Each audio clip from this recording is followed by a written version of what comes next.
الرحيم نحمده ونصلي ونسلم على رسوله الكريم أما بعد. Hope everyone is doing well. So this is our seventh lesson now, inshallah. In the previous lesson, we discussed the topic of تقسيم المسائل in the Hanafi madhab into ظاهر رواية, نوادر, and the Fatawa Mashayikh.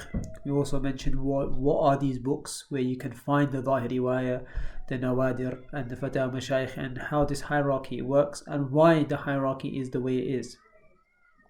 What we're looking at today, inshallah, is a very a topic that has a great amount of depth to it, but we will try to summarize the key points, inshallah. Is the mas'ala, or the topic of the طبقات المجتهدين or طبقات الفقهاء. So what we'll be looking at, inshallah, is first we'll be having our segment on the reason why we have tabaqat, and a bit about the emergence of taqleed, right? So the emergence of taqleed and how taqleed requires two types of, or you can say potentially three, which is first was the taqsim al-masail, and then we have the tabaqat al-mujtahideen, and we can also have which is like a subcategory after the first three of Zahir Riwaya, Nawadir, and Fatawa Mashayikh, which is Al-Kutub al-Mu'tabara, or Al-Mutun al-Mu'tabara, and Al-Kutub al-Mu'tabara, and Al-Kutub al-Ghair Mu'tabara, which are relied upon books and non-relied upon books. So this is what we're going to be, first we'll be looking at is the Tabaqat al-Mujtahideen, and so our first segment will be about the emergence of taqleed and why this topic of Tabaqat al-Mujtahideen becomes so important.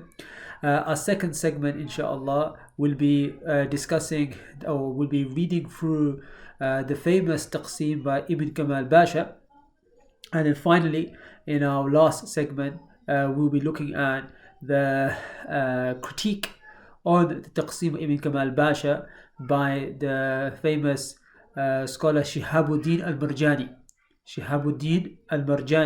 So we're looking at briefly his critique of it, and then we'll tell you where you can find these as we go along, these sources, so you can read in your own time, inshallah. Then we'll provide a conclusion. So that's what we're doing in our 7th lesson.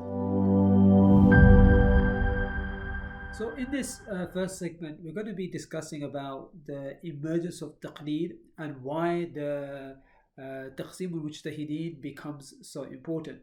Now, taqleed, when we think about taqleed, it's kind of a bit of a misunderstanding that we have, because of the fact that modern discourse on taqleed is a bit different to the actual rationale behind the encouragement of taqleed.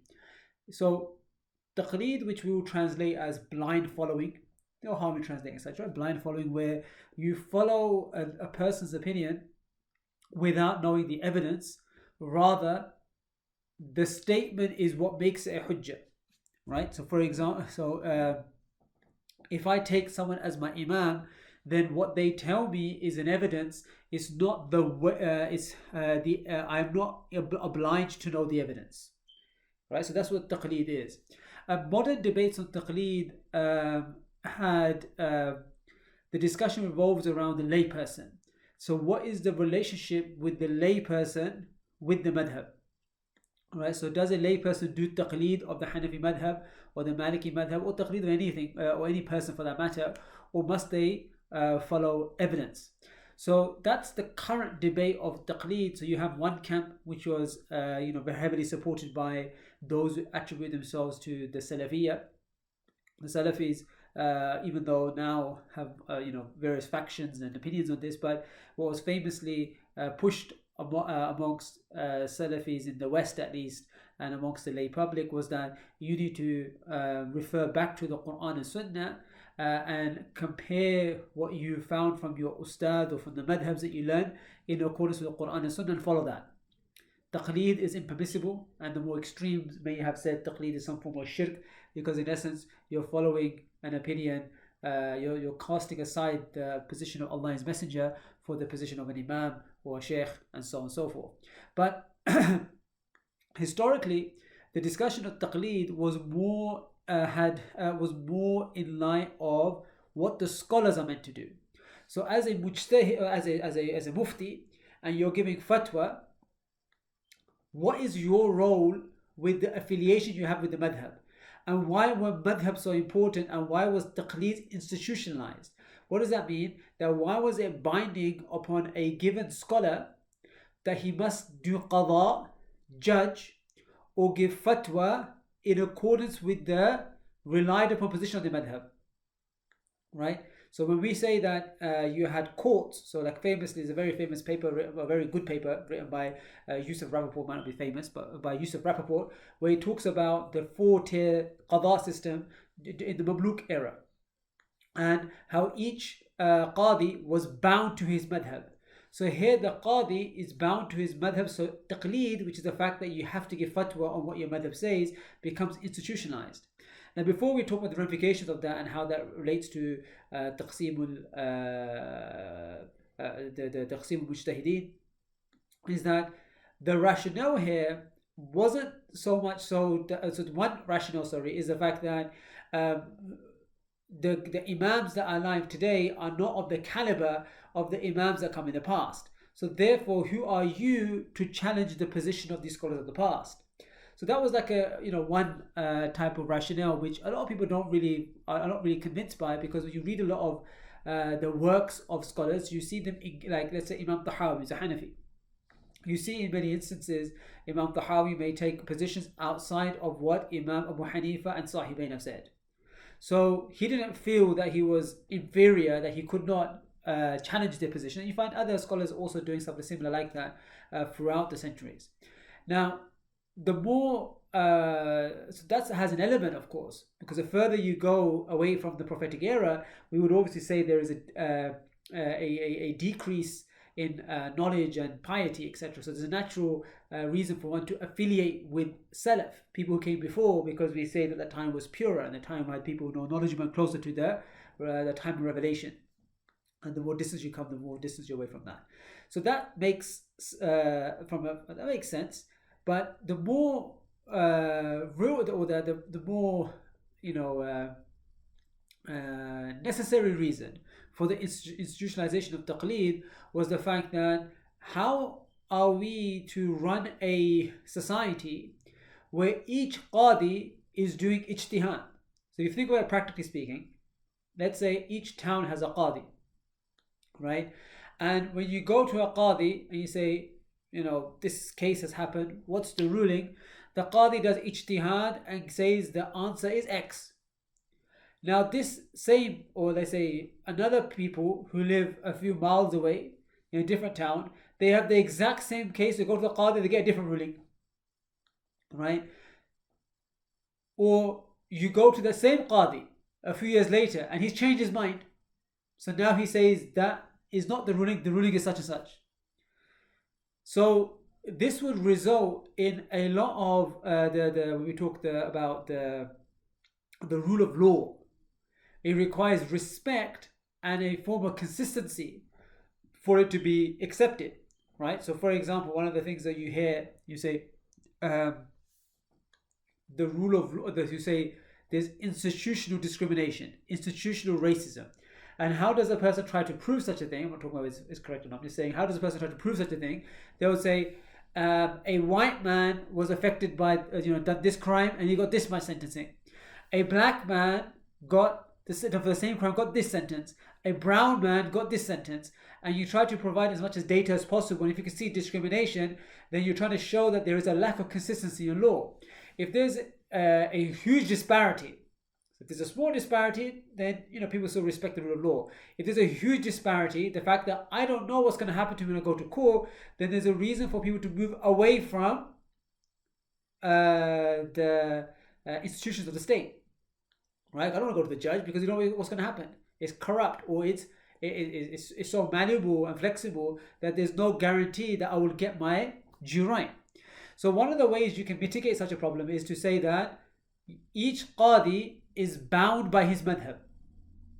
Right? Each qadi is bound by his madhab. So the second that a case comes to the qadi, and we know that this is a Hanafi area, or you're a Hanafi qadi, or the Shafi'i qadi, then you will be bound to the mu'tamad, the relied upon, the mufta bihi of your madhab.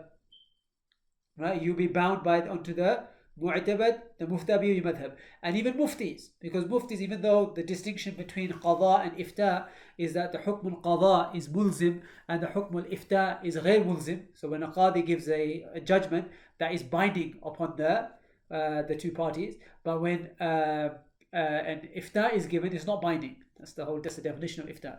But this still has an impact on society. So if someone's going around doing their own ijtihad and giving public fatwas to people without justifying it from the madhab to say that this is relied upon, then it causes anarchy. It causes a lack of consistency. So therefore, it becomes very necessary to institutionalize taqleed so that we can gain consistency. Right? But at the same time, we have madhahib fiqhiyya. So this is something interesting that Yusuf Rappaport discusses in his paper, but the Mamluka that I just cited a while ago, is that naturally when you have 4 qadis or 3 qadis, meaning 4 qadis, I mean by each qadi adopting a different madhab, so let's say you have a Shafi'i, Maliki, Hanafi, Hanbali qadis, then naturally there's going to be already some sort of flexibility in law. Right? There will already be some flexibility in law depending on which qadi you go to. And then if you were to then allow them to do ijtihad, then the plethora of opinions would become so vast, it would be so hard for one to expect any form of consistency. So when you have the 4 madhabs or 3 madhabs that are, or 2 madhabs you have operating, it allows you that flexibility that law requires. Because the reason why is because when it comes to law itself, from a qada perspective, can many a times result in unethical outcomes. Right? It can result in unethical outcomes. Why? Because the letter of the law is going to look at the dhawahir, what is apparent, not what is concealed. So the letter of the law doesn't necessitate absolute justice. So therefore, as Muslims, we believe that absolute justice is in the hereafter. The Sharia will try to enforce as much as justice on the world, but absolute justice in the hereafter. Right? There's an excellent example given by Sheikh Abdul Rahman Muallimi, the late Yemeni Salafi scholar, where he talks about this issue. He goes, for example, he gives the example. He goes, if you were to, he gives like an elaborate story just to kind of make it sense, but he just shows you how the qada system works. Is that if you're a qadi, and let's say you have a young boy that is brought to court, brought to the court, and this young boy, he was 17, 18 years old, and he was in love with a woman. This is a case he brings. Okay, Shaykh Mu'allim, he was in love with a woman, and for whatever reason, he could not, because he had no money, he could not marry this woman that he loved. So she married someone else, right?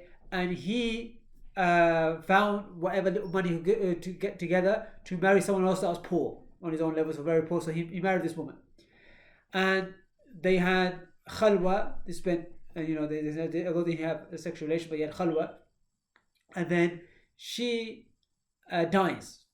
Right? I don't think it's not a true story. Just giving an example, right? Because so she dies.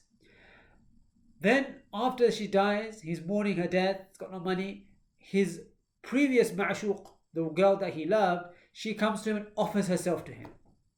And in this, peak of desire, he commits zina, na'udhu billah.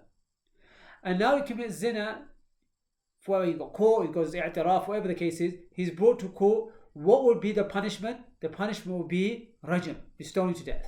Why? Because it's muhsan. And even though a person can hear that story and have some form of sympathy even, potentially, for that person, they understand the difficulty he's gone through, but rajm is his punishment.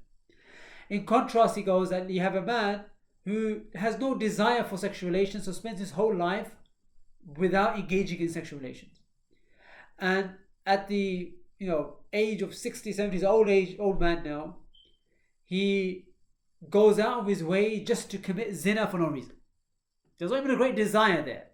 Just out of interest, curiosity, he commits zina. So now he's brought to court. What will be the punishment? It will be lashes. But he goes, if you just look at the story, ظاهرا عند Allah, who is more sinful? Let's say the person even repent. The young boy repented even. we will say that عند Allah, just based on the zahir of the story, we will perceive that the old man had done a more wretched act. But the letter of the law, right, because generally speaking, when someone who is married commits zina, it's worse an act than one who is not married. But there will be specific cases which will be, the person will be treated differently. So you don't get absolute justice based upon qada all the time. So therefore, you have to, in some cases, you can mitigate that by allowing other opinions to be, because you have different madhabs, to apply if you want to get a certain outcome and you think that justice is not being done. Or in other cases, it just, the hukum is given, you say in the law, absolute justice will be given. Okay, so that's the idea of the institutionalization of taqleed and its importance. But now we're going to move on to why this is related to taqsim al-mujtahideen and look at quickly the taqsim of Ibn Kamal Basha. Right, so once the importance of that is understood, we can kind of move on to this question of the why is the taqsim al-mujtahideen, dividing them into ranks, important here? Well, we already divided the masail, alright, so al-Zahiri, Riwayat, Nawadir, and the Fatah Mashayikh. But then naturally, as each generation goes on, you get numerous scholars highlighting their opinions, providing nuance. You know, people say, well, what can a scholar do? Sometimes a lot of opinions are clearly encouraged, but the level of encouragement is not clear. So for example, if someone says, should we pray salat in jama'ah? Everyone will say yes. Is it highly encouraged? Is it wajib? Is it sunnah mu'akkada? So here you may not get an explicit nas from Imam Hanifa, not even in Zahiri Riwayat, maybe not in Nawadir. Maybe you get a few odd contradictory positions in Fatah Mashayikh. So then you have other imams that come and give their opinion. So how does a person who's now not engaging with Quran and Sunnah, because we said that the ijtihad was something that from the direct Quran and Sunnah was not encouraged because of the inconsistency in law that will provide, especially when it comes to giving hukm. So in personal life or writing in books, etc., they may engage in some form of ijtihad, but the notion of giving fatwa or qada would relatively quite, it had a system in place. So the question is, how do we mitigate through this problem of all of these opinions that are coming from these scholars above us? The way you can do so is because we're not allowing adilla, which is because that's seen as too subjective if you open it to that. So if we say, okay, follow whatever is closest to what Allah's Messenger have said, because of the breadth of the ma'ani of the Quran and the amount of complexity that comes with dealing with the Sunnah, this was not seen as a feasible solution to say, okay, just weigh up with the Quran and Sunnah, because one, the whole idea of the early Imams is that they did that for you, and number two is that again the whole problem of inconsistency in law will come into play. So a better way to do so is to have a division of authority. So just like we had the hierarchy of Zahiri Riwayat, Nawadir, and Fatah Mashayikh, we can then further divide scholars into categories and say, well, who said that opinion? Right? So now because further divisions been done now, so you say, well, Imam Quduri said this. So, okay, what is the opponent view? Who said that? You say, oh, that was Imam Jassas. So then, if you have a taqsim mujtahideen, you can say, well, where does Quduri situate on the taqsim? Is he from the senior scholar, or does he come lower in the taqsim? If he comes higher up in the taqsim, then he can be given more authority than someone comes lower down. Right? So the idea of taqsim, remember this, right? Because this is something that's misunderstood. Because although Ibn Kamal Basha's taqsim is criticized by numerous scholars, and we'll talk about that in a second, but the idea of there being a taqsim is necessary for the qadi or the mufti who's trying to operate within the madhab to decide what to give fatwa on. Right? Because if there's different opinions and going to Quran and Sunnah is not deemed as the approach when approaching the madhab, you're trying to get the most correct position of the madhab, then the best approach is to go via authority. Who has more authority, who has more seniority in the madhab, and then give fatwa based upon that, and that will be a better presentation of what the madhab's got to say. Okay, so this is why the taqsim itself is important. Now, where you situate who and what exactly is the taqsim going to be, the categories, you can debate over. But there must be for the Hanafi mufti or the Hanafi qadi some form of hierarchy they have in their mind so that they can decide what to give fatwa on, what not to. So you have the Zahiri way on, that's great. And then further down you have the ulama, the mujtahideen, the fuqaha if you like, their taqseem, and that will allow you to provide a bit more form of consistency in giving fatwa. Now Ibn Kamal Basha, he comes much more later in the 10th century, and this is 10th or 11th century, I can't remember the exact date of death, right? But he's during the Ottoman era, right? And in the Ottoman era, there's a lot of these taqsimat that you'll find, and there's a book by Guy Buraq that I will highlight later on inshallah, that touches upon these taqsimat in more detail. But for our purpose, Ibn Kamal Basha, who's one of these Ottoman scholars, he provides a taqsim of the fuqaha, the mujtahideen, you can just say fuqaha more clear, right? And puts them into categories, and this becomes very popular. Right? This taqsim becomes very popular, such that numerous scholars after Ibn Kamal Basha have cited this taqsim. Now, you can either go to the work of Ibn Kamal Basha, right, which is published now, although when Ahmed Naqib, when discussing it, it was in manuscript form. Rather, there's the Majmu' Rasail, the works of Ibn Kamal Basha are published in a lot of his recitals in 3 volumes, and this is available. But I'm just going to read from Ahmed Naqib's, because he mentions the taqsim and he also mentions the critique as well. So it'd be useful to just use that. So if you're reading from, or you're going to look at Al-Madhab al-Hanafi Ahmed Naqib, it's from page 163 onwards. So what is the taqsim? And remember this carefully, because the next segment we'll look at some of the critiques of the taqsim inshallah. So the first category, right, he says at-tabaqatul ula, the highest level. So now we're looking at person authority, not books now, the person themselves. So the highest level is al-mujtahiduna fi shar'. These are the mujtahids, or we can refer to as al-mujtahid mutlaq.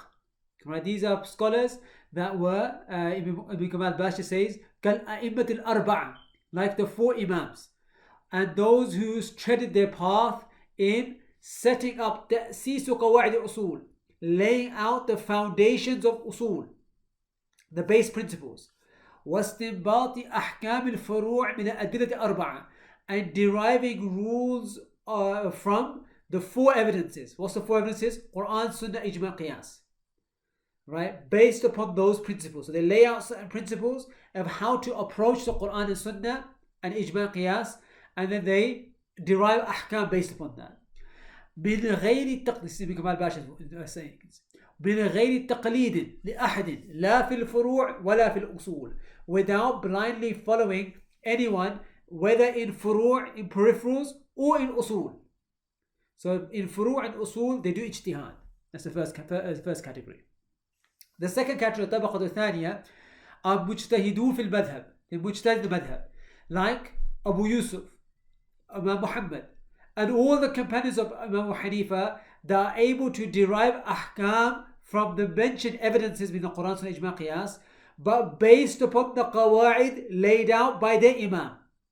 So they would be mujtahid fil furu', muqallid fil usul. So we follow the same usul, but then if they follow Imam Hanifa the same usul, but how they apply it in tatbiq, application, they may differ. So he goes, وَهَؤُلَاء وَإِنْ خَالَفُوا فِي بَعْدِ أَحْكَامِ الفُّرُوعِ يُقَلِّدُونَهُ فِي قَوَاعِدِ أُصُولِ. So these law, even though they oppose Imam Hanifa in some ahkam, peripheral ahkam, but they follow him, do taqleed of him in the قواعد الأصول. Right? So therefore they are different from the other imams. ويفارقون المعارضين له في المذهب كالإمام الشافعي رحمه الله ونظرائه مخالفين للإمام حنيفة في الأحكام غير مقلدين له في الأصول. So they differ from the others, like a Shafi'i. There are positions that he takes that Imam Hanifa took as well, but the difference here is that he is not bound to the usul of Imam Hanifa, whereas Imam Muhammad and Imam Yusuf, they bound themselves to the usul of Imam Hanifa. Remember this, because this will be touched upon and critiqued inshallah. الطبقة الثالثة, the third طبقة, is المجتهدون في المسائل التي لا رواية فيها عن صاحب المذهب, is those scholars that only did ijtihad when there is no transmission from the صاحب المذهب. Right? So Imam Hanifa, there's nothing mentioned from him, so they do ijtihad. Who are they? Ibn Kamal Basha mentions the likes of Khassaf, Abu Ja'far al-Tahawi, Abu al-Hasan al-Qarqi, Shams al-A'imma al-Halwani, Shams al-A'imma al-Sarakhsi, Fakhr al-Islam Bazdawi, Fakhruddin Qadi Khan, wa amthalihim rahimahumullah. These are the scholars from the third tabaqat that they could do ijtihad when there is no nas from the founding fathers of the madhab. وأهل هذه الطبقة لا يستطيعون مخالفة إمام أحمد. This group, they cannot oppose Imam Hanifa, not in usul and not in furu'. They only derive ahkam from masail in which there is no explicit text from Imam Hanifa based upon the usul Imam Hanifa. Okay, that's طبقة ثالثة. The fourth طبقة, he refers to as أصحاب التخريج مقلدين. These are muqallids now. The أصحاب التخريج, likes of Jassas and the etc. ممن لا يقدرون على اجتهاد أصلا. They can't do any ijtihad. But because they have great knowledge of usul and they know how the sharia, how they approach the sharia, right? ضبطهم لمآخذهم, how they took from the sharia, they know that. يقدرون على تفسير قول مجمل ذي وجهين. They have the ability that when there's a position from Abu Hanifa, Sahib, etc., right, that has two potential meanings, they can tell you what the correct meaning is. حكم مبهم محتمل أمرين, any ruling that has two possible meanings. منقولا صاحب مذهب أو عن أحد من أصحاب المجتهدين. وذلك عن طريق النظر في الأصول والمقايسة على الأمثال والنظائر في الفروع. So if the mas'ala comes up and it looks like it has two potential meanings, they can look at the wider madhab and say the correct explanation is this. This is what this means. So they're not doing istinbat themselves. وما وقع في بعض مواد كذا في التخريج الكرخي وتخريج الرازي من هذا القبيل. So when you hear that statement, it comes in books of fiqh that this is the تخريج of Karhi, this is the تخريج of Razi. He says, Ibn Kamal Basha, this is them explaining an opinion which has two potential explanations. طبقة الخامسة is أصحاب الترجيح من المقلدين, like Abu Hussein al-Quduri and the author of Hidayah, Marghina, etc. What do? أصحاب الترجيح is give preference to some riwayat over others by saying هذا أولى وهذا أصح رواية وهذا أوضح وهذا أوفر القياس وهذا أرفق الناس. So what they do is, when they have transmissions that come down from them, they can differentiate, number one, by looking at what is ظاهر riwayah, what isn't. So they say this is أصح riwayatan.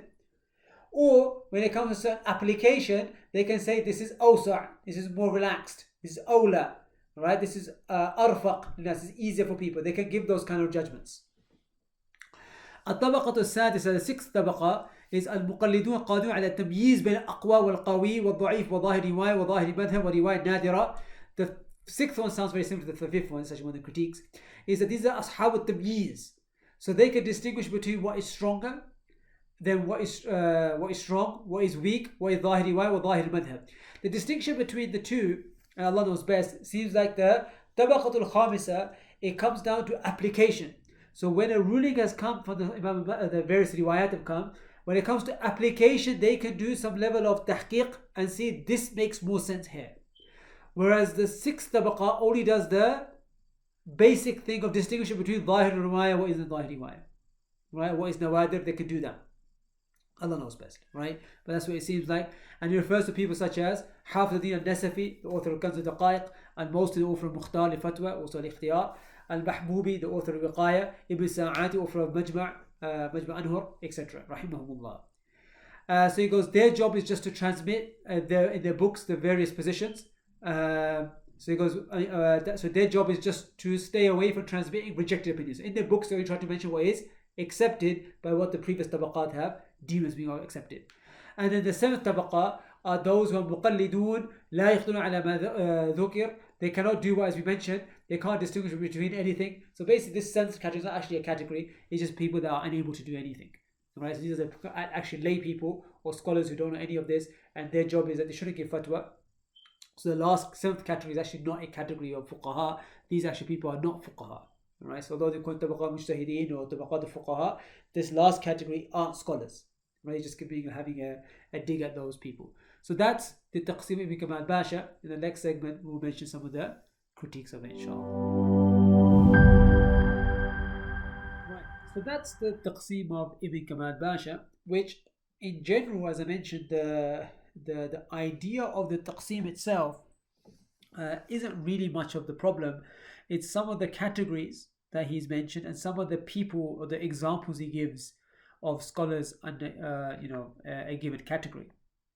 And now, after Ibn Kamal Basha mentioned this taqsim, a lot of the Hanafis kind of took to it. A lot of the Hanafis took to it, So Ahmed Naqib mentions, for example, Kubri Zada, right? Rahimahullah, in his book Tabaqat al-Fuqaha, he cites the Taqsim Ibn Kamal Basha. Al-Kafawi, who wrote the very famous Hanafi Tabaqat book, Kitab A'lam al-Akhyar, which is published now in 3 volumes. The Sheikh Ahmed Naqib was writing this book, this was in manuscript. So he, what do you call it, accepts the Tabaqat, except that he takes away the first and the 7th category, because the first one are the Imam Shafi, Imam Malik as well. So that's not going to be the count. We're talking about the taqsim of for the Hanafi purposes, and the 7th category is actually not, as you mentioned, a faqih. It's actually describing a layperson. So taking them off, you're kind of left with 5. Right. Other scholars like Tamimi, the Tabaqat al-Saniyya, you have Ibn Abidin, right, mentions in Rad al-Muhtar, and also in Sharh Qudr al-Mufti. So of course, when anything comes in the mentioned by Ibn Abidin, especially in his books like Rad al-Muhtar or Sharh Qudr al-Mufti, then that would quite easily become very famous amongst contemporary Hanafis in the last 150 years, because Ibn Abidin is the most famous Hanafi jurist and most influential of the last 2 centuries. So therefore, him mentioning this taqsim, you can imagine that it became very popular and very widespread. And so even till today, you see a number of scholars when teaching Hidayah or teaching Fiqh, they will mention this taqsim, and sometimes they'll mention it without any mention of the criticism of it. Now, when it comes to critique of the taqsim, the taqsim was critiqued by a famous scholar mentioned in the beginning, in the introduction, a scholar by the name of Imam Shihabuddin al-Marjani. Now, Imam Shihabuddin al-Marjani was a scholar who was known to be a independent scholar, right, an independent thinker from Kazan in Russia, and he wrote a very popular book. It's actually quite popular for Muslims living in the UK and other countries in northern latitude countries in the world, which is called Nadhuratul Haq. Nadhuratul Haq. And this book is basically Shihabuddin Marjani discussing about the topic of where you have perpetual twilight. So in places where there are perpetual twilight, where Isha time doesn't begin, so meaning the sun does not go below the horizon enough for there to be darkness, which counts for Isha. The Shafaq al-Abyad and Ahmar, or either one or both, remain. And so therefore, Maghrib never finishes, and so technically Isha never begins, and so you have an issue with the beginning of Isha and the end of Isha. So what are you meant to do in such a situation? Many Hanafi scholars in the past, when discussing this topic, they said that the Isha Salah becomes saqit, it becomes dropped. So there's only 4 salats which are an obligation. Why? Because Isha is waqt, time of the salah, is a sabab for the salah. In the absence of time, there would be no, of that waqt of salah, there would be no salah. So they give like the example of a person who doesn't have, or who misses limbs. Let's say a person doesn't have a hand. Can you say that washing the hand for him is necessary in wudu? So no. So like there's no waqt, there's no salah. Right? So they gave these kind of examples, and that became quite a popular position within the Hanafi tradition, although there were some odd voices to the contrary. Now, Ibn Shihabuddin Marjani, when he comes along, he writes his book Nadhuratul Haq fi Fardiyat al-Isha wa in lam yaghib al-Shafaq, that Isha remains obligatory even if the Shafaq does not vanish, meaning the Shafaq still being there, it will still become necessary to pray Isha. But before he can kind of delve into this topic, he wants to talk about some of the foundational questions about how we approach the madhab. And one of them is that he dislikes this taqsim, because people are using this taqsim to say that Fulan is put into this category, so he's more authority, has more authority. So Ibn Shihabuddin Marjani says that this taqsim of Ibn Kamal Basha is wrong with who he places in certain categories, and even the categories, some of them themselves. Now, although he doesn't provide an alternative categorization rather, he does present some real critique of it. And so once he critiques it, numerous scholars such as Maulana Abdul Hayy Laknawi, in the number of his recite, he cites the critique of Shihabuddin Marjani. Imam Zaid al-Kawthari, Imam Imam Bakhit al-Muti'i, the famous Hanafi Mufti of Egypt, in his book Irshad Ahli Milla ila Ithbat Ahilla. Imam Kawthari in his book Husn al-Taqadi, that we mentioned previous lecture. They both cited this taqseem of so they all cited the critique of Shihabuddin Marjani on the Taqsim ibn Kamal Basha. Now, what is the critique of these scholars when it comes to the Taqsim ibn Kamal Basha? They are to do with the following. First are the critique that scholars have mentioned. So we said we start Shihabuddin Marjani and these other scholars that have come after. Also the likes of Abu Zahra also mentioned some critique on it. One is to do with Aslu Taqsim, is the categorization itself. So there's problems with the categorization, and then you have problems with the people he puts into it. So first is Aslu Taqsim.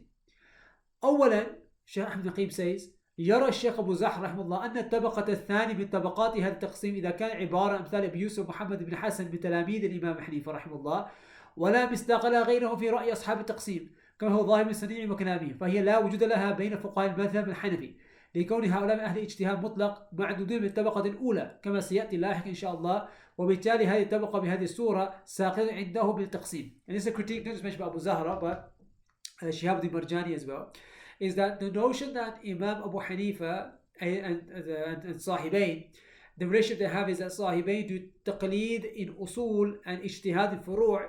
He goes, that's not true, because Imam the Sahibain, they are mujtahids in usul and furu'. So when Imam Muhammad is debating Imam Shafi'i, they're not debating as one person being a muqallid for usul and mujtahid for furu' and Imam Shafi'i being mujtahid in both, rather they debate as equals.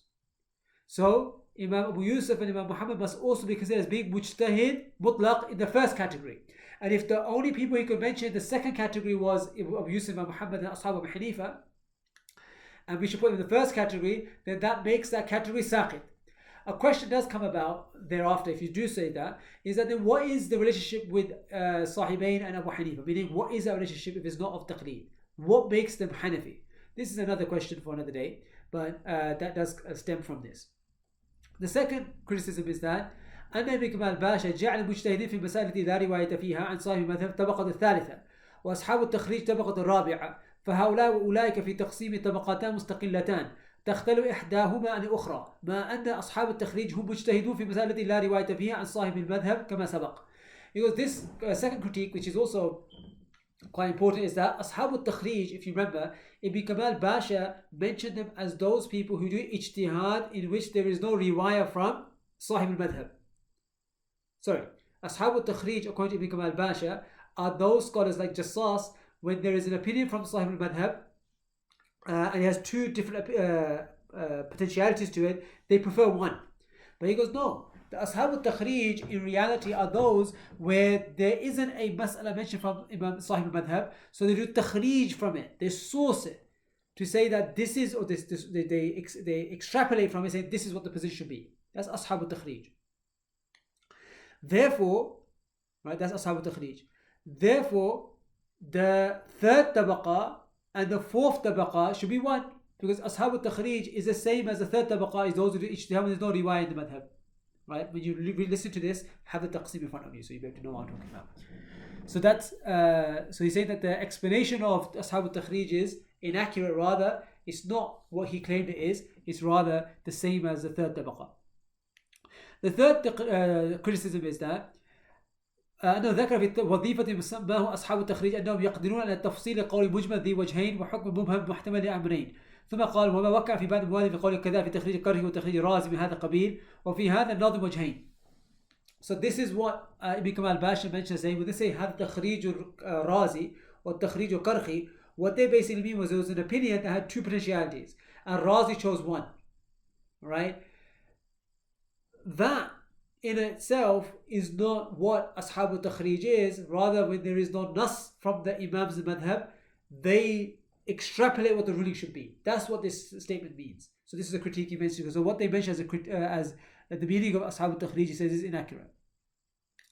The fourth critique is أنه قال الطبقة الخامسة شأن التفضيل بعد الروايات على بعض الأخر، ثم نعي الطبقة السادسة بقادرين على التمييز بين الأقوى والقوي وضعيف غيرها، وإذا كان شأنه كما ذكر فليس هناك فرق واضح بين الطبقتين. This was mentioning, as we said, as we're going along with it, is طبقة الخامسة and طبقة السادسة seem to be the same.